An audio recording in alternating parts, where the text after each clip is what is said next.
ವೀಕ್ಷಕರೇ ನಮಸ್ಕಾರ. Grow Kannada YouTube ಚಾನಲ್ಗೆ ಮತ್ತೆ ಸ್ವಾಗತ. ನಾನು ನಿಮ್ಮ ವಾಸುದೇವ್ ಮಾರ್ನಾಡ್. ನೀವು ಈ ವರ್ಷದ ಸೆಂಟ್ರಲ್ ಬಜೆಟ್ನಲ್ಲಿ ಮೇಕ್ ಇನ್ ಇಂಡಿಯಾ ಬಗ್ಗೆ ಸರ್ಕಾರ ಎಷ್ಟು ಅಗ್ರೆಸಿವ್ ಆಗಿದೆ ಅನ್ನೋದನ್ನ ನೀವು ಗಮನಿಸಿರ್ತೀರಿ ಅಲ್ವಾ? ಸರ್ಕಾರದ ಈ ಇನಿಷಿಯೇಟಿವ್ ತುಂಬ ಅಗ್ರೆಸಿವ್ ಆಗಿ ಫೀಲ್ ಆಗೋದು ಯಾಕೆ ಅಂದರೆ, finance minister electronics component manufacturing ಸ್ಕೀಮ್ಗೆ ಅಲೋಕೇಶನ್ ಅನ್ನ 22,900 ಕೋಟಿ ಇದ್ದಿದ್ದನ್ನು ಡೈರೆಕ್ಟ್ ಆಗಿ 40,000 ಕೋಟಿಗೆ ಇನ್ಕ್ರೀಸ್ ಮಾಡಿದ್ದಾರೆ. ಈಗ ನಿಮಗೊಂದು ಡೌಟ್ ಬರ್ಬೋದು, ಇನ್ವೆಸ್ಟ್ಮೆಂಟ್ ಓಕೆ, ಆದರೆ ಈ ಎಲೆಕ್ಟ್ರಾನಿಕ್ ಕಾಂಪೊನೆಂಟ್ ಮ್ಯಾನುಫ್ಯಾಕ್ಚರಿಂಗ್ ಸ್ಕೀಮ್ ಅಂದರೆ ಏನು, ಅದರಿಂದ ಯಾರಿಗೆ ಲಾಭ ಅಂತ ಸಿಂಪಲ್ ಆಗಿ ಹೇಳ್ತೀನಿ ಕೇಳಿ. ಒಂದು ಕಂಪನಿ ಎಲೆಕ್ಟ್ರಾನಿಕ್ ಪ್ರಾಡಕ್ಟ್ಗೆ ಬೇಕಾಗುವಂಥ ಇಂಪಾರ್ಟೆಂಟ್ ಪಾರ್ಟ್ಸ್ ಅಂದರೆ ಈ ಮಲ್ಟಿಲೇಯರ್ ಪಿ ಸಿ ಬಿಸ್ ಅಂದರೆ ಪ್ರಿಂಟೆಡ್ ಸರ್ಕ್ಯೂಟ್ ಬೋರ್ಡ್ಸ್, ಕ್ಯಾಮ್ರಾ ಮಾಡ್ಯೂಲ್ಗಳು, ಕನೆಕ್ಟರ್ಸ್, ಇವನ್ನೆಲ್ಲವನ್ನು ನಮ್ಮ ದೇಶದಲ್ಲೇ ಮ್ಯಾನುಫ್ಯಾಕ್ಚರ್ ಮಾಡಿದ್ರೆ ಸರ್ಕಾರ ಅವರಿಗೆ ಕ್ಯಾಶ್ ಇನ್ಸೆಂಟಿವ್ಸ್ಗಳನ್ನು ಕೊಡುತ್ತೆ. ಈ ಇನ್ಸೆಂಟಿವ್ಸ್ ಮೇನ್ಲಿ ಕಂಪನಿ ಮಾಡಿರುವಂಥ ಇನ್ವೆಸ್ಟ್ಮೆಂಟ್ಸ್ ಮತ್ತು ಟರ್ನ್ ಓವರ್ನ ಆಧಾರದ ಮೇಲೆ ಸಿಗುತ್ತೆ. ಇಲ್ಲಿ ಒಂದು ಇಂಪಾರ್ಟೆಂಟ್ ಪಾಯಿಂಟ್ ಏನು ಅಂದರೆ, ಈ ಗ್ರೋತ್ ಬೇಸಿಕ್ ಎಲೆಕ್ಟ್ರಾನಿಕ್ ಕಾಂಪೊನೆಂಟ್ಗಳಿಗೆ ಮಾತ್ರ ಸೀಮಿತವಾಗಿಲ್ಲ. ಈಗ ಸರ್ಕಾರ ಅಫಿಷಿಯಲ್ ಆಗಿ ಇಂಡಿಯಾ ಸೆಮಿಕಂಡಕ್ಟರ್ ಮಿಷನ್ ISM 2.0 ಇದನ್ನು ಘೋಷಣೆ ಮಾಡಿದೆ. ಅಂದರೆ ಫ್ಯೂಚರ್ನಲ್ಲಿ ಸೆಮಿಕಂಡಕ್ಟರ್ ಮತ್ತು ಅಡ್ವಾನ್ಸ್ ಎಲೆಕ್ಟ್ರಾನಿಕ್ಸ್ ಮ್ಯಾನುಫ್ಯಾಕ್ಚರಿಂಗು ಕೂಡ ಒಂದು ಬಿಗ್ ಪುಷ್ ಸಿಗುತ್ತೆ. ಕೇಂದ್ರ ಬಜೆಟ್ನಲ್ಲಿ ISM 2.0ಗೆ 1,000 ಕೋಟಿ ಅಲೋಕೇಟ್ ಮಾಡಲಾಗಿದೆ. ಡಿಸೆಂಬರ್ 2025 ಒಳಗೆ ಸುಮಾರು 1.6 ಲಕ್ಷ ಕೋಟಿ ವ್ಯಾಲ್ಯೂ ಇರುವಂಥ 10 ಸೆಮಿಕಂಡಕ್ಟರ್ ಪ್ರಾಜೆಕ್ಟ್ಸ್ 6 ರಾಜ್ಯಗಳಲ್ಲಿ ಅಪ್ರೂವ್ ಆಗಿದೆ. ಇದೇ ಸಮಯಕ್ಕೆ ಇಂಡಿಯಾ ಸೆಮಿಕಂಡಕ್ಟರ್ ಮಾರ್ಕೆಟ್ 2030 ಒಳಗಾಗಿ $100-110 ಬಿಲಿಯನ್ ರೀಚ್ ಆಗುತ್ತೆ ಅಂತ ಎಸ್ಟಿಮೇಟ್ ಮಾಡಲಾಗಿದೆ. ಈ ಎಲ್ಲ ಬೆಳವಣಿಗೆಗಳನ್ನು ನೋಡ್ತಾ ಇದ್ರೆ ಎಲೆಕ್ಟ್ರಾನಿಕ್ಸ್ ಮತ್ತು ಸೆಮಿಕಂಡಕ್ಟರ್ ಇಕೋಸಿಸ್ಟಮ್ಗೆ ಒಂದು ಸ್ಟ್ರಾಂಗ್ ಪಾಲಿಸಿ ಲೆವೆಲ್ ಪುಷ್ ಸಿಗ್ತಾ ಇದೆ ಅನ್ನೋದು ಕ್ಲಿಯರ್ ಆಗಿ ಗೊತ್ತಾಗುತ್ತೆ. ಈಗ ಈ ಸ್ಕೀಮ್ನಿಂದ ಬೆನಿಫಿಟ್ ಆಗುವಂಥ ಸಾಧ್ಯತೆ ಇರುವ 3 ಕಂಪನಿಗಳ ಬಗ್ಗೆ ಡಿಸ್ಕಸ್ ಮಾಡೋಣ ಈ ವಿಡಿಯೋದಲ್ಲಿ. ಇನ್ನೂ ನೀವು ನಮ್ಮ ಚಾನಲ್ನ ಸಬ್ಸ್ಕ್ರೈಬ್ ಮಾಡಿಲ್ಲ ಅಂದರೆ ಈಗಲೇ ಸಬ್ಸ್ಕ್ರೈಬ್ ಮಾಡಿ. ಏನಾದರೂ ಡೌಟ್ಸ್ ಇದ್ದರೆ ಕಮೆಂಟ್ನಲ್ಲಿ ಹೇಳಿ.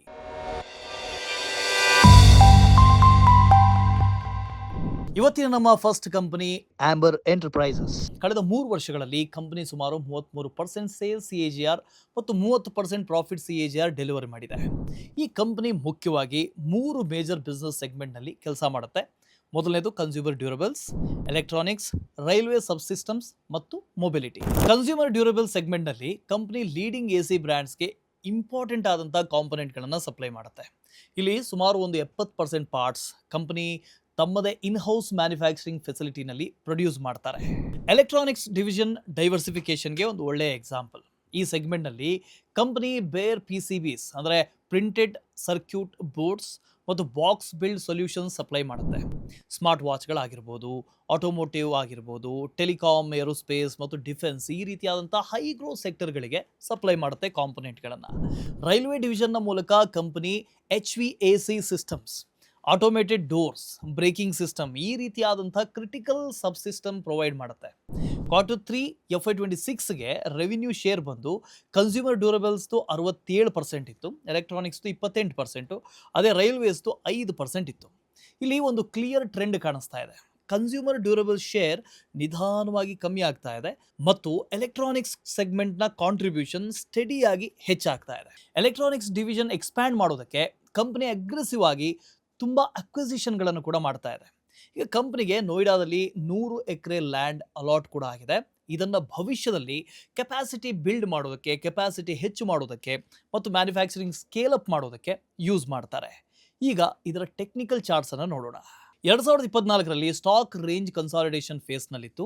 ನಂತರ ಬ್ರೇಕ್ಔಟ್ ಆಗಿ ಸುಮಾರು 75% ಅಪ್ ಮೂವ್ ಕಂಡು ಬಂದಿದೆ. ಅದಾದಮೇಲೆ ಸ್ಟಾಕ್ ಮತ್ತೆ ಒಂದು ರೇಂಜ್ನಲ್ಲಿ ಕನ್ಸಾಲಿಡೇಟ್ ಆಯಿತು ಮತ್ತು ಆಲ್ ಟೈಮ್ ಹೈಗೆ ಬ್ರೇಕ್ಔಟ್ ಟ್ರೈ ಮಾಡ್ತು, ಆದರೆ ಸಸ್ಟೈನ್ ಆಗಲಿಲ್ಲ. ಸ್ಟಾಕ್ 5,400ರಿಂದ 5,550 ಸಪೋರ್ಟ್ ಝೋನ್ನಲ್ಲಿದೆ. ಇದೀಗ ಫ್ರೆಶ್ ಮೊಮೆಂಟಮ್ ಬಿಲ್ಡ್ ಆಗೋದು 8,500 ಮೇಲೆ ಹೋದ್ರೆ ಮಾತ್ರ. ಅದೇ ಹೋದರೆ ಸಪೋರ್ಟ್ ಕೆಳಗೆ ಬ್ರೇಕ್ ಡೌನ್ ಆದರೆ ಸ್ಟಾಕ್ ಬ್ಯಾರಿಶ್ ಟ್ರೆಂಡ್ಗೆ ಹೋಗುವಂಥ ಸಾಧ್ಯತೆ ಇದೆ. ಈಗ ಫಿನಾನ್ಷಿಯಲ್ ರಿಸಲ್ಟ್ ಅನ್ನು ನೋಡೋಣ. Q3 FY26ನಲ್ಲಿ revenue 38% year on year increase ಆಗಿ 2,943 ಕೋಟಿ ಆಗಿದೆ. ಇದಕ್ಕೆ ಮೇನ್ ರೀಸನ್ ಬಂದು ಎಲೆಕ್ಟ್ರಾನಿಕ್ಸ್ ಡಿವಿಷನ್ನಲ್ಲಿ ಸ್ಟ್ರಾಂಗ್ ಗ್ರೋತ್ ಆಗಿರೋದು. ಕಂಪನಿಯ EBITDA 58% year on year growth ಆಗಿದೆ ಮತ್ತು ಮಾರ್ಜಿನ್ಸ್ ಕೂಡ ಇಂಪ್ರೂವ್ ಆಗಿ 105 BPS ಇನ್ಕ್ರೀಸ್ ಆಗಿ 8.07% ಆಗಿದೆ. ಕಂಪನಿ ಸುಮಾರು 9 ಕೋಟಿ ಲಾಸ್ ರಿಪೋರ್ಟ್ ಮಾಡಿದೆ. ಇದಕ್ಕೆ ಮೇನ್ ರೀಸನ್ ಏನು ಅಂದರೆ one time impairment charge, labour code provisions ಮತ್ತು ಹೈಯರ್ ಟ್ಯಾಕ್ಸ್ ಲಯಬಿಲಿಟಿ ಈ ಎಕ್ಸೆಪ್ಷನಲ್ ಐಟಮ್ಸ್ ಕಾರಣದಿಂದಾಗಿ ಶಾರ್ಟ್ ಟರ್ಮ್ನಲ್ಲಿ ಬಾಟಮ್ ಲೈನ್ನ ಮೇಲೆ ಪ್ರೆಷರ್ ಬಂದಿದೆ. ಆದರೆ ಇದು ಟೆಂಪ್ರರಿ ಇಶ್ಯೂ ಮಾತ್ರ. ಲಾಂಗ್ ಟರ್ಮ್ ಸ್ಟ್ರಕ್ಚರಲ್ ಪ್ರಾಬ್ಲಮ್ ಏನೂ ಇಲ್ಲ. ಈಗ ಗ್ರೋತ್ ಔಟ್ಲುಕ್ ಅನ್ನು ನೋಡೋಣ. FY26ನಲ್ಲಿ ಕಂಪನಿ ಕ್ಯಾಪೆಕ್ಸ್ ಸುಮಾರು 800 ಕೋಟಿ ಇದೆ. FY27ಗೆ ಮ್ಯಾನೇಜ್ಮೆಂಟ್ 1100ರಿಂದ 1200 ಕೋಟಿ ಕ್ಯಾಪೆಕ್ಸ್ ಗೈಡನ್ನು ಮಾಡಿದೆ. ಎಲೆಕ್ಟ್ರಾನಿಕ್ಸ್ ಬಿಸ್ನೆಸ್ನಲ್ಲಿ FY27ನ ಒಳಗಾಗಿ ಎಬಿಟಾ ಮಾರ್ಜಿನ್ ಡಬಲ್ ಡಿಜಿಟ್ ಕ್ರಾಸ್ ಮಾಡುವಂಥ ಟಾರ್ಗೆಟ್ ಅನ್ನು ಕೂಡ ಹಾಕೊಂಡಿದೆ. ಇನ್ನು ರೈಲ್ವೆ ಸೆಗ್ಮೆಂಟ್ನಲ್ಲಿ ನೋಡಿದ್ರೆ 2600 ಕೋಟಿಗಿಂತ ಹೆಚ್ಚು ಸ್ಟ್ರಾಂಗ್ ಆರ್ಡರ್ ಬುಕ್ ಇದೆ. ಇದನ್ನ ಆಧಾರ ಮಾಡಿಕೊಂಡು ಮುಂದಿನ 2 ವರ್ಷಗಳಲ್ಲಿ ಈ ಡಿವಿಷನ್ ರೆವಿನ್ಯೂವನ್ನು ಡಬಲ್ ಮಾಡ್ತೀವಿ ಅಂತ ಮ್ಯಾನೇಜ್ಮೆಂಟ್ ಕೂಡ ಕಾನ್ಫಿಡೆಂಟ್ ಆಗಿ ಹೇಳ್ತಾ ಇದೆ. ಈಗ ಬ್ಯಾಲೆನ್ಸ್ ಶೀಟ್ ಅನ್ನು ಅನಲೈಸ್ ಮಾಡೋಣ.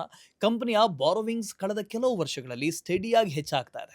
FY23ನಲ್ಲಿ 1455 ಕೋಟಿಯಿಂದ H1 FY26ಗೆ ಬಂದಾಗ 2793 ಕೋಟಿ ಆಗಿದೆ. ಡೆಟ್ ಟು ಈಕ್ವಿಟಿ ರೇಷಿಯೋ ಸುಮಾರು 0.7x ನಿಂದ 0.9x ರೇಂಜ್ನಲ್ಲಿದೆ. ಇದು ಈಗಿನ ಮಟ್ಟಕ್ಕೆ ಮ್ಯಾನೇಜಬಲ್ ಆಗಿದೆ. ಇಂಟ್ರೆಸ್ಟ್ ಕವರೇಜ್ ರೇಷಿಯೋ ಸುಮಾರು 2.5x ಇದೆ. ಅಂದರೆ ಆಪರೇಟಿಂಗ್ ಇನ್ಕಮ್ನ ಮೂಲಕ ಇಂಟ್ರೆಸ್ಟ್ ಪೇಮೆಂಟ್ ಕವರೇಜ್ ಮಾಡೋದಕ್ಕೆ ಮಾಡರೇಟ್ ಸೇಫ್ಟಿ ಇದೆ ಅಂತ ಅರ್ಥ. ಇನ್ನೊಂದು ಇಂಪಾರ್ಟೆಂಟ್ ಪಾಯಿಂಟ್ ಏನು ಅಂದರೆ, ಈ ಬಾರೋವಿಂಗ್ಸ್ ಬಹುತೇಕ ಬಿಸ್ನೆಸ್ ಎಕ್ಸ್ಪ್ಯಾನ್ಷನ್ಗಾಗಿ ಯೂಸ್ ಆಗ್ತಾ ಇದೆ. ಇದು ಫಿಕ್ಸೆಡ್ ಅಸೆಟ್ಸ್ ಮತ್ತು ಕ್ಯಾಪಿಟಲ್ ವರ್ಕ್ ಇನ್ ಪ್ರೋಗ್ರೆಸ್ನಲ್ಲಿ ರಿಫ್ಲೆಕ್ಟ್ ಆಗ್ತಾ ಇದೆ. ಈಗ ಕ್ಯಾಶ್ ಫ್ಲೋ ಸ್ಟೇಟ್ಮೆಂಟ್ ಅನ್ನು ನೋಡೋಣ. ಕಂಪನಿ ಕನ್ಸಿಸ್ಟೆಂಟ್ ಆಗಿ ಆಪರೇಷನ್ಸ್ನಿಂದ ಕ್ಯಾಶ್ ಫ್ಲೋ ಜನರೇಟ್ ಮಾಡ್ತಾ ಇದೆ. ಇದು ಲಾಂಗ್ ಟರ್ಮ್ ಫಿನಾನ್ಷಿಯಲ್ ಸ್ಟೆಬಿಲಿಟಿಗೆ ಒಂದು ಸಪೋರ್ಟ್ ಮಾಡುತ್ತೆ. ಈಗ ರಿಸ್ಕ್ ಮತ್ತು ಚಾಲೆಂಜಸ್ ಅನ್ನು ನೋಡೋಣ. ಕಂಪನಿ ಈಗ ಪಿ ರೇಷಿಯೋ 114x ಮತ್ತು PG ರೇಷಿಯೋ 3.9x ನಲ್ಲಿ ಟ್ರೇಡ್ ಆಗ್ತಾ ಇದೆ. ಈ ವ್ಯಾಲ್ಯೂಯೇಷನ್ ಸ್ವಲ್ಪ ಎಕ್ಸ್ಪೆನ್ಸಿವ್ ಆಗಿದೆ ಅಂತ ಅನ್ಸುತ್ತೆ. ಸೇಲ್ಸ್ ಗ್ರೋತ್ ಸ್ಲೋ ಆದರೂ ಕೂಡ ಅಥವಾ ಮಾರ್ಜಿನ್ಸ್ನ ಮೇಲೆ ಪ್ರೆಷರ್ ಬಂದ್ರೂ ಪಿ ಮಲ್ಟಿಪಲ್ ಡಿ ರೇಟಿಂಗ್ ಆಗುವಂಥ ಸಾಧ್ಯತೆ ಇದೆ. ಕಂಪನಿ ACs ಮತ್ತು PCBಸ್ಗಾಗಿ ಕಾಪರ್, ಗೋಲ್ಡ್ ಮತ್ತು CCL ಈ ರೀತಿಯಾದಂಥ ರಾ ಮೆಟೀರಿಯಲ್ಸ್ ಇಂಪೋರ್ಟ್ ಮಾಡುತ್ತೆ. ಇವು ಆಪರೇಟಿಂಗ್ ಎಕ್ಸ್ಪೆನ್ಸಸ್ನಲ್ಲಿ ಸುಮಾರು 80% ಶೇರನ್ನು ಹೊಂದಿದೆ. ಈ ಕಮೋಡಿಟೀಸ್ ಪ್ರೈಸಸ್ ಇನ್ಕ್ರೀಸ್ ಆದರೆ ಮಾರ್ಜಿನ್ನ ಮೇಲೆ ಪ್ರೆಷರ್ ಬರುವಂಥ ಸಾಧ್ಯತೆ ಇದೆ. ಇದು ನಮ್ಮ ಮೊದಲ ಕಂಪನಿಯ ಬಗ್ಗೆ. ಈಗ ನಮ್ಮ ನೆಕ್ಸ್ಟ್ ಕಂಪನಿ KNS ಟೆಕ್ನಾಲಜೀಸ್. ಕಳೆದ 3 ವರ್ಷಗಳಲ್ಲಿ ಕಂಪನಿ ಸೇಲ್ಸ್ CAGR 57% ಮತ್ತು ಪ್ರಾಫಿಟ್ CAGR 90% ಡೆಲಿವರ್ ಮಾಡಿದೆ. KNS ಟೆಕ್ನಾಲಜಿ ಅಂದರೆ ಒಂದು electronic manufacturing services EMS company. ಅಂದರೆ ಕಂಪನಿ ದೊಡ್ಡ ಮತ್ತು ಗ್ಲೋಬಲ್ ಕಂಪನೀಸ್ಗಳಿಗೆ ಎಲೆಕ್ಟ್ರಾನಿಕ್ ಕಾಂಪೊನೆಂಟ್ಸ್ಗಳನ್ನು ಮ್ಯಾನುಫ್ಯಾಕ್ಚರ್ ಮಾಡಿಕೊಡುತ್ತೆ. ಈ ಕಂಪನಿಯ ಪ್ರಾಡಕ್ಟ್ಗಳನ್ನು ಕಾರ್ ಫ್ಯಾಕ್ಟ್ರಿಗಳಲ್ಲಿ, ಹಾಸ್ಪಿಟಲ್ಸ್ ಇಕ್ವಿಪ್ಮೆಂಟ್ಗಳಲ್ಲಿ, ಏರೋಸ್ಪೇಸ್ನಲ್ಲಿ, ಡಿಫೆನ್ಸ್ನಲ್ಲಿ ಮತ್ತು ರೈಲ್ವೇಸ್ನಲ್ಲೂ ಕೂಡ ಬಳಸ್ತಾರೆ. Semiconductor mega trend capture ಮಾಡೋದಕ್ಕೆ KNS ಗುಜರಾತ್ ಸನನ್ನಲ್ಲಿ ಮೆಗಾ OSAT ಅಂದರೆ outsourced semiconductor assembly and testing ಫೆಸಿಲಿಟಿಯನ್ನು ಸೆಟಪ್ ಮಾಡಿದೆ. ಸಿಂಪಲ್ ಆಗಿ ಹೇಳೋದಾದರೆ ಈ plant advanced micro chips final packaging, assembly ಮತ್ತು ಟೆಸ್ಟಿಂಗ್ ಹ್ಯಾಂಡಲ್ ಮಾಡುತ್ತೆ. ಈಗ ಇದರ ಟೆಕ್ನಿಕಲ್ ಚಾರ್ಟ್ ಅನ್ನು ನೋಡೋಣ. ಸ್ಟ್ರಾಂಗ್ ರ್ಯಾಲಿಯ ನಂತರ ಸ್ಟಾಕ್ ಡಿಸೆಂಬರ್ 2024ರಲ್ಲಿ ಆಲ್ ಟೈಮ್ ಹೈ ತಲುಪಿತು. ನಂತರ ಶಾರ್ಪ್ ಕರೆಕ್ಷನ್ ಕೂಡ ಆಯಿತು. ಸ್ಟಾಕ್ 3840 ಲೆವೆಲ್ನಿಂದ ಬೌನ್ಸ್ ಬ್ಯಾಕ್ ಆಗಿ ಅಕ್ಟೋಬರ್ 2025ರಲ್ಲಿ previous all time high retest ಮಾಡಿತು. ಆದರೆ ಮತ್ತೆ ಕರೆಕ್ಷನ್ ಆಯಿತು. ಈ ಸ್ಟಾಕ್ 3840 ಸಪೋರ್ಟ್ ಝೋನ್ನಲ್ಲಿ ಟ್ರೇಡ್ ಆಗ್ತಾ ಇದೆ. ಒಂದು ವೇಳೆ ಈ ಲೆವೆಲ್ ಮೇಂಟೈನ್ ಆಗದೆ ಹೋದರೆ ನೆಕ್ಸ್ಟ್ ಸಪೋರ್ಟ್ ಸುಮಾರು 2490 ಆಗಬಹುದು. ಈಗ ಫಿನಾನ್ಷಿಯಲ್ ರಿಸಲ್ಟ್ಸ್ ಅನ್ನು ನೋಡೋಣ. Q3 FY26ನಲ್ಲಿ ಸೇಲ್ಸ್ 21% ಇಯರ್ ಆನ್ ಇಯರ್ ಗ್ರೋತ್ನೊಂದಿಗೆ 804 ಕೋಟಿಗೆ ಇನ್ಕ್ರೀಸ್ ಆಯಿತು. ಈ ಕ್ವಾರ್ಟರ್ನಲ್ಲಿ ಸ್ಲೈಟ್ಲಿ ಸ್ಲೋ ಗ್ರೋತ್ಗೆ ರೀಸನ್ ಏನು ಅಂದರೆ, ರೈಲ್ವೇಸ್ನ 300 ಕೋಟಿ ವರ್ತ್ನ ಕವಚ್ ಸೇಫ್ಟಿ ಸಿಸ್ಟಮ್ ಆರ್ಡರ್ ಇದೆಯಲ್ಲ, ಅದು ಪೋಸ್ಟ್ಪೋನ್ ಆಗಿತ್ತು. ಕಂಪನಿಗೆ 9000 ಕೋಟಿಯ ಸ್ಟ್ರಾಂಗ್ ಆರ್ಡರ್ ಬುಕ್ ಇದೆ. ಅಂದರೆ FY25ನ ರೆವಿನ್ಯೂನ 330%ಗೆ ಇದು ಸಮ. Q3 FY26ನಲ್ಲಿ EBITDA 26% year on year increase ಆಗಿ 119 ಕೋಟಿಗೆ ಏರಿಕೆಯಾಗಿದೆ ಮತ್ತು ಮಾರ್ಜಿನ್ಸ್ ನೋಡಿದ್ರೆ 14%ಇಂದ 15%ಗೆ ಇಂಪ್ರೂವ್ ಆಗಿದೆ. ಈಗ ಗ್ರೋತ್ ಔಟ್ಲುಕ್ ಅನ್ನು ನೋಡೋಣ. FY28ನ ಒಳಗಾಗಿ ಟೋಟಲ್ ರೆವಿನ್ಯೂ 1 ಬಿಲಿಯನ್ ಕ್ರಾಸ್ ಮಾಡೋದು ಮ್ಯಾನೇಜ್ಮೆಂಟ್ನ ಟಾರ್ಗೆಟ್.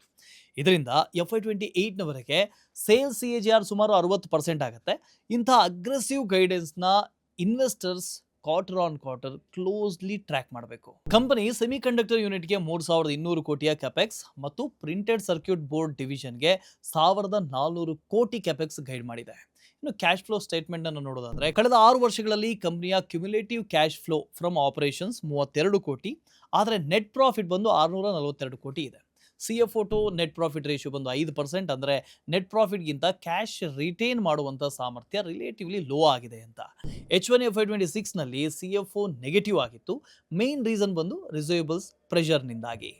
ಇನ್ವೆಸ್ಟರ್ಸ್ಗೆ ಮತ್ತೊಂದು ಇಂಪಾರ್ಟೆಂಟ್ ಪಾಯಿಂಟ್ ಇದೆ. ಒಂದು ಬ್ರೋಕರೇಜ್ ನೋಟ್ನಲ್ಲಿ FY25ನ ಡಿಸ್ಕ್ಲೋಜರ್ ಕಾಂಟೆಕ್ಸ್ಟ್ನಲ್ಲಿ ಕೈನೆಸ್ ಗ್ರೂಪ್ ಎಂಟಿಟೀಸ್ನ ನಡುವೆ ಕೆಲವು ರಿಪೋರ್ಟಿಂಗ್ ಮಿಸ್ಮ್ಯಾಚ್ಗಳು ಮೆನ್ಷನ್ ಮಾಡಲಾಗಿದೆ. ಕಂಪನಿ ಇದನ್ನು ನಿರಾಕರಣೆ ಮಾಡಿದೆ. ಡಿಸೆಂಬರ್ 2024ರ ಕ್ವಾರ್ಟರ್ನಿಂದ ಫಾರಿನ್ ಇನ್ಸ್ಟಿಟ್ಯೂಷನಲ್ ಇನ್ವೆಸ್ಟರ್ಸ್ ಮತ್ತು ಡೊಮೆಸ್ಟಿಕ್ ಇನ್ಸ್ಟಿಟ್ಯೂಷನಲ್ ಇನ್ವೆಸ್ಟರ್ಸ್ ತಮ್ಮ ಸ್ಟೇಕ್ ಸ್ಟಡಿಯಾಗಿ ಕಮ್ಮಿ ಮಾಡ್ತಾ ಇದ್ದಾರೆ. ಡಿಸೆಂಬರ್ 2025ರ ಕ್ವಾರ್ಟರ್ನಲ್ಲಿ FIIs ಅಂದರೆ ಫಾರಿನ್ ಇನ್ಸ್ಟಿಟ್ಯೂಷನಲ್ ಇನ್ವೆಸ್ಟರ್ಸ್ 10.7% ಇದ್ದಿದ್ದು 8.8% ಇಳಿದಿದೆ. ಅದೇ ಡೊಮೆಸ್ಟಿಕ್ ಇನ್ವೆಸ್ಟರ್ಸ್ ಹೋಲ್ಡಿಂಗ್ಸು 23.6% ಇತ್ತು, ಈಗ 16%ಗೆ ಇಳಿದಿದೆ.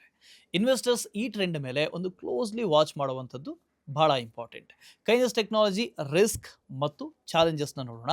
ಕಂಪನಿ ನೆಟ್ವರ್ಕಿಂಗ್ ಕ್ಯಾಪಿಟಲ್ ಡೇಸ್ 139ಕ್ಕೆ ಏರಿಕೆ ಆಗಿದೆ. ಅಂದರೆ ಆಪರೇಷನ್ಸ್ನಲ್ಲಿ ಕ್ಯಾಶ್ ಬ್ಲಾಕ್ ಆಗ್ತಾ ಇದೆ. ಮ್ಯಾನೇಜ್ಮೆಂಟ್ ಟಾರ್ಗೆಟ್ ಏನು ಅಂದರೆ ಸಪ್ಲೈ ಚೈನ್ ಫಿನಾನ್ಸಿಂಗ್ ಮೂಲಕ ಮಾರ್ಚ್ 2026ಕ್ಕೆ 85 ದಿನಗಳಿಗೆ ಕಮ್ಮಿ ಮಾಡೋದು. ಇನ್ನು ಕಸ್ಟಮರ್ ಕಾನ್ಸಂಟ್ರೇಷನ್ ರಿಸ್ಕ್ ಇದೆ. ಟಾಪ್ 10 ಕಸ್ಟಮರ್ಸ್ FY22ನಲ್ಲಿ 51% ರೆವಿನ್ಯೂ ಕೊಟ್ಟಿದ್ದು, ಅದು 25ಗೆ ಬಂದಾಗ 67% ಆಗಿದೆ. ಇದು ನಮ್ಮ ಎರಡನೇ ಕಂಪ್ನಿ ಬಗ್ಗೆ. ಈಗ ನಮ್ಮ ಮೂರನೇ ಕಂಪ್ನಿ ಮತ್ತು ಕೊನೆಯ ಕಂಪ್ನಿ ಸಿರ್ಮಾ SGS ಟೆಕ್ನಾಲಜಿ. ಕಳೆದ 3 ವರ್ಷಗಳಲ್ಲಿ ಕಂಪನಿ ಸೇಲ್ಸ್ CAGR 44% ಮತ್ತು ಪ್ರಾಫಿಟ್ CAGR 28% ಡೆಲಿವರ್ ಮಾಡಿದೆ. ಪ್ರಾಫಿಟ್ ಗ್ರೋತ್ ಕಂಪ್ಯಾರಿಟಿವ್ಲಿ ಕಮ್ಮಿ ಇದೆ, ಯಾಕೆಂದರೆ ಮಾರ್ಜಿನ್ಸ್ ಈ ಪೀರಿಯಡ್ನಲ್ಲಿ ವಾಲಟೈಲ್ ಆಗಿತ್ತು. ಸಿರ್ಮಾ SGS ಕೂಡ ಎಲೆಕ್ಟ್ರಾನಿಕ್ ಪಾರ್ಟ್ಸ್ ಪ್ರಾಡಕ್ಟ್ಸ್ ಮ್ಯಾನುಫ್ಯಾಕ್ಚರ್ ಮಾಡುತ್ತೆ. ಮೇನ್ಲಿ ಗ್ಲೋಬಲ್ ಬ್ರ್ಯಾಂಡ್ಗಳಿಗಾಗಿ ಮ್ಯಾನುಫ್ಯಾಕ್ಚರ್ ಮಾಡುತ್ತೆ. ಇನ್ನು ಕೋರ್ ಬಿಸ್ನೆಸಸ್ ಬಂದು printed circuit board assemblies, RFID tags ಅಂದರೆ ಫಾಸ್ಟ್ ಟ್ಯಾಗ್ನಲ್ಲಿ ಯೂಸ್ ಆಗುವಂಥ ಟ್ಯಾಗ್ಸು, ಇನ್ನು complete box build ready to use solutions product high growth ಸೆಕ್ಟರ್ನಲ್ಲಿ ಯೂಸ್ ಆಗುತ್ತೆ. ಇವೆಲ್ಲವೂ ಕೂಡ ಅದ್ರ ಜೊತೆಗೆ ಆಟೋಮೋಟಿವ್ ಆಗಿರ್ಬೋದು, EVಸು, health care, consumer electronics, industrials, railways ಎಲ್ಲ ಸೆಗ್ಮೆಂಟ್ಗಳಲ್ಲೂ ಕೂಡ ಕಂಪ್ನಿ ಕೆಲಸ ಮಾಡುತ್ತೆ. ಈ ಕಂಪ್ನಿ ಈಗ OSAT ಅಂದರೆ outsourced semiconductor assembly and testing business explore ಮಾಡ್ತಾ ಇದೆ. ಇದನ್ನು ಕಂಪ್ನಿ ಫ್ಯೂಚರ್ ಗ್ರೋತ್ ಡ್ರೈವರ್ ಅಂತ ನೋಡ್ತಾ ಇದೆ. ಈಗ ಟೆಕ್ನಿಕಲ್ ಚಾರ್ಟನ್ನು ನೋಡೋಣ. 675ರ level long term strong resistance ಆಗಿತ್ತು.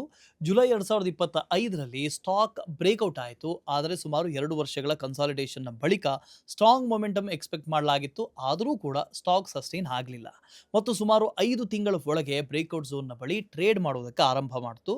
ಇದಕ್ಕೆ ಒಂದು ಪಾಸಿಬಲ್ ರೀಸನ್ ಏನು ಅಂದರೆ ಬ್ರೇಕ್ಔಟ್ಗೂ ಮುನ್ನ ರೆಸಿಸ್ಟೆನ್ಸ್ ಝೋನ್ ಪ್ರಾಪರ್ ಕನ್ಸಾಲಿಡೇಷನ್ ಇರಲಿಲ್ಲ. ಯೂಶುವಲಿ ರೆಸಿಸ್ಟೆನ್ಸ್ನ ಬಳಿ ಕನ್ಸಾಲಿಡೇಷನ್ ಪ್ಲಸ್ ಬ್ರೇಕ್ಔಟ್ ಸಸ್ಟೈನೇಬಲ್ ಮೊಮೆಂಟ್ಗೆ ಸಿಗ್ನಲ್ ಕೊಡುತ್ತೆ. ಈಗ ಫಿನಾನ್ಷಿಯಲ್ ರಿಸಲ್ಟ್ ಅನ್ನು ನೋಡೋಣ. Q3 FY26ನಲ್ಲಿ sales 45% year on year growth ಜೊತೆಗೆ 1264 ಕೋಟಿಗೆ ಏರ್ತು. ಮುಖ್ಯವಾಗಿ ಆಟೋ, ಮೆಡ್ಟೆಕ್ ಮತ್ತು ಇಂಡಸ್ಟ್ರಿಯಲ್ ವರ್ಟಿಕಲ್ಸ್ ರೋಬಸ್ಟ್ ಗ್ರೋತ್ ಅಂದರೆ 30%ಗೂ ಹೆಚ್ಚು ಗ್ರೋತ್ ಆಗಿತ್ತು. EBITDA 98% year on year increase ಆಗಿ 159 ಕೋಟಿ ತಲುಪಿದೆ. ಮಾರ್ಜಿನ್ಸ್ 9%ನಿಂದ 13%ಗೆ ಎಕ್ಸ್ಪ್ಯಾಂಡ್ ಆಯಿತು. ಈ improvement mainly high margin export, industrial ಮತ್ತು ಹೆಲ್ತ್ ಕೇರ್ ಬಿಸ್ನೆಸಸ್ ಗ್ರೋತ್ ಕಾರಣದಿಂದ ಬಂದಿದೆ. Q3 FY26ನಲ್ಲಿ ಎಕ್ಸ್ಪೋರ್ಟ್ಸ್ ಕಂಪನಿ ರೆವಿನ್ಯೂಗೆ 26%ನ ಕಾಂಟ್ರಿಬ್ಯೂಟ್ ಮಾಡಿದೆ. ಮ್ಯಾನೇಜ್ಮೆಂಟ್ ಫ್ಯೂಚರ್ ಗ್ರೋತ್ನ ಬಗ್ಗೆ ತುಂಬ ಕಾನ್ಫಿಡೆಂಟ್ ಆಗಿದೆ. FY27ನಲ್ಲಿ ರೆವಿನ್ಯೂ ಮತ್ತು EBITDA 30% ಗ್ರೋತ್ ಟಾರ್ಗೆಟ್ ಹಾಕೊಂಡಿದ್ದಾರೆ. ಕಂಪನಿ ಬೇರ್ PCB ಪ್ರಾಜೆಕ್ಟ್ನಲ್ಲಿ 350ರಿಂದ 400 ಕೋಟಿ ಇನ್ವೆಸ್ಟ್ ಮಾಡ್ತಾ ಇದೆ. ಟ್ರಯಲ್ ಪ್ರೊಡಕ್ಷನ್ ಡಿಸೆಂಬರ್ 2026 ಮಾರ್ಚ್ 2027ರ ಮಧ್ಯೆ ಎಕ್ಸ್ಪೆಕ್ಟ್ ಮಾಡಲಾಗಿದೆ ಮತ್ತು ಪ್ರಾಜೆಕ್ಟ್ಸ್ಗೆ 50% ಸ್ಟೇಟ್ ಸಬ್ಸಿಡಿ ಕೂಡ ಸಿಗ್ತಾ ಇದೆ. ಇದು ನಮ್ಮ ಕೊನೆಯ ಕಂಪನಿಯ ಬಗ್ಗೆ. ಸೊ ಈ 3 ಕಂಪನೀಸ್ ಆಂಬರ್, ಕೈನೆಸ್ ಮತ್ತು ಸಿರ್ಮಾ SGS ಈ ಎಲ್ಲ ಕಂಪನಿಗಳು ಬೇಸಿಕ್ ಅಸೆಂಬ್ಲಿಗೂ ಮೀರಿ ಅಡ್ವಾನ್ಸ್ ಟೆಕ್ನಾಲಜಿಗಳು, PCBs ಮತ್ತು ಸೆಮಿಕಂಡಕ್ಟರ್ಸ್ನಲ್ಲಿ ಮೇಜರ್ ಇನ್ವೆಸ್ಟ್ಮೆಂಟ್ ಮಾಡ್ತಾ ಇದೆ. ಈ move make in India push ಮತ್ತು ಎಲೆಕ್ಟ್ರಾನಿಕ್ ಕಾಂಪೊನೆಂಟ್ ಮ್ಯಾನುಫ್ಯಾಕ್ಚರಿಂಗ್ ಸ್ಕೀಮ್ ಇನ್ಸೆಂಟಿವ್ಸ್ನಲ್ಲಿ ಡ್ರಿವನ್ ಆಗಿದೆ.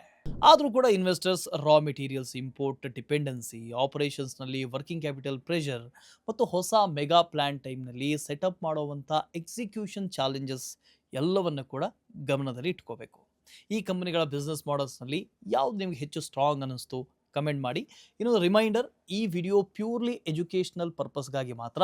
ಇದನ್ನು ಇನ್ವೆಸ್ಟ್ಮೆಂಟ್ ರೆಕಮೆಂಡೇಶನ್ ಅಥವಾ ಫಿನಾನ್ಷಿಯಲ್ ಅಡ್ವೈಸ್ ಅಂತ ನೀವು ಪರಿಗಣಿಸಬೇಡಿ. ನಿಮ್ಮದೇ ಆದಂಥ ರಿಸರ್ಚನ್ನು ಮಾಡಿ. ಇವಿಷ್ಟು ಈ ವಿಡಿಯೋದಲ್ಲಿ. ಮುಂದಿನ ವಿಡಿಯೋದಲ್ಲಿ ಮತ್ತೆ ಸಿಗೋಣ. Keep investing, keep growing.